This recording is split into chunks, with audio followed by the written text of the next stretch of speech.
بسم اللہ الرحمن الرحیم۔ السلام علیکم پیارے دوستو آپ دیکھ رہے ہیں ڈسکور اوریجنل اور میں ہوں اسد۔ اس سے قبل آپ انگار کی 2 ایک ساتھ سن چکے ہیں۔ اب کس 3 ملاحظہ فرمائیں، لیکن اس سے قبل آپ سے ریکویسٹ ہے کہ ہمارے چینل کو سبسکرائب کر لیں اور بیل آئیکن کو کلک کر لیں تاکہ آپ کو تمام ویڈیوز ملتی رہا کریں، اور ساتھ ہی آپ سے ریکویسٹ ہے کہ لازماً ویڈیو کو لائک کیا کیجیے، آپ کے شکر گزار ہوں گے۔ آئیے اس داستان کا آغاز کرتے ہیں۔ لیکن سردار میرا جرم کیا ہے؟ میں نے سرد لہجے میں دریافت کیا۔ مجھے خود پر حیرانی ہو رہی تھی۔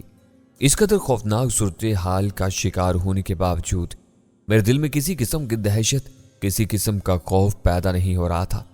شاید مجھ پر ابھی تک غیر یقینی کسی کیفیت طاری تھی۔ تمہارا جرم؟ سردار نے ایک طویل کہکے کے بعد کہا۔ تو فکر کیوں کرتا ہے بچے؟ تجھے ذرا جرم بھی بتا دیں گے، پہلے ذرا میرے ہنٹر کا مزہ تو چکھ لے۔ سردار نے اپنا ہنٹر فضا میں لہرایا۔ ایک تیز شراب کی آواز فضا میں گونجی اور وہ ہنٹر کسی زہریلے ناگ کی مانند برق رفتاری سے میری طرف لپکا۔ میرے شانے سے لے کر کمر تک دہکتے ہوئے انگاروں کی لکیر کھینچتی چلی گئی۔ کرب و اذیت کی لہر نے ایک ہچکی سی شکل میں میرے حلق کا رخ کیا، لیکن میں نے اسے سختی سے ہونٹوں ہی میں دبا لیا۔ سردار کچھ دیر میری طرف سے کسی رد عمل کا منتظر رہا، لیکن مجھے پتھر کی مانند بے حس و حرکت دیکھ کر شاید اسے کچھ مایوسی ہوئی، لیکن اس نے اس مسکراہٹ کو بدستور اپنے لبوں پر سجا رکھا۔ بہت خوب، اس نے زیر لب کہا اور میری طرف پیٹ کر کے چند قدم بڑھا، لیکن وہ اچانک بجلی کسی تیزی سے پلٹا اور اپنا ہنٹر پوری قوت سے میرے جسم پر دے مارا۔ شراب کی آواز کے ساتھ ہی میرے جسم پر آگ کی ایک اور لکیر کھنچ گئی۔ میں نے اپنے جسم میں اٹھنے والے درد کے طوفان کو ایک بار پھر ہونٹوں کی دیوار کے پیچھے ہی سے واپس لوٹا دیا۔ اس بار سردار کے ہونٹوں سے ابھرنے والا کہکا بے حد طویل تھا، لیکن مجھے اس کے ہنسی میں خفت کی جھلک صاف دکھائی دے رہی تھی۔ اس کی مملکت کا ایک بے حد حقیر کیڑا اسے اس کے چمچوں کے سامنے شرمندہ کر رہا تھا۔ اس کو احساس ہو رہا تھا کہ اس کے کارندے یہی سمجھ رہے ہوں گے کہ اس کے ہاتھوں میں جان نہیں ہے، ورنہ اس ہنٹر کی ایک بھرپور ضرب تو پتھر کو پرونے پر مجبور کر سکتی تھی۔ اچانک اس پر جنون سطاری ہو گیا اور وہ وحشیوں کی طرح مجھ پر پل پڑا۔ 1 2 3 4 میرا دل مجھے مجبور کر رہا تھا کہ میں مر جاؤں، مگر میری زبان سے آہت تک نہ نکلے۔ میرا جسم میرے دل کے حکم پر پوری طرح عمل کر رہا تھا۔ میرا پورا جسم دہکتی ہوئی بھٹی بن چکا تھا، لیکن میرے ہونٹ بدستور منجمد تھے۔ کچھ دیر بعد وہ باولے کتے کی طرح ہانپنے لگا۔ اس کا 2 گھوڑا بوسکی جسم کا کرتا پسینے میں شرابور ہو چکا تھا اور اس کی آنکھوں میں غصے کی چمک کی جگہ سخت ترین خفت کی دھند اترنے لگی تھی۔ جیون نے شاید اپنے مالک کی حالت کو محسوس کر لیا تھا، چنانچہ اس نے نمک خوار کتے کا حق ادا کرتے ہوئے اپنے مالک کی شرمندگی دور کرنے کی کوشش کی۔ بس کریں سائیں، بس کریں، نہیں تو یہ مر جائے گا۔ میرا خیال ہے یہی بہتر ہے، اگر یہ مر گیا تو سارا مزہ کھرکھرا ہو جائے گا۔ اس نے ہانپتے ہوئے کہا۔ جیون تم اسے پانی وانی پلاؤ اور ٹبے والی کوٹڑی میں ڈال دو، میں اس سے مزید کل بات کروں گا۔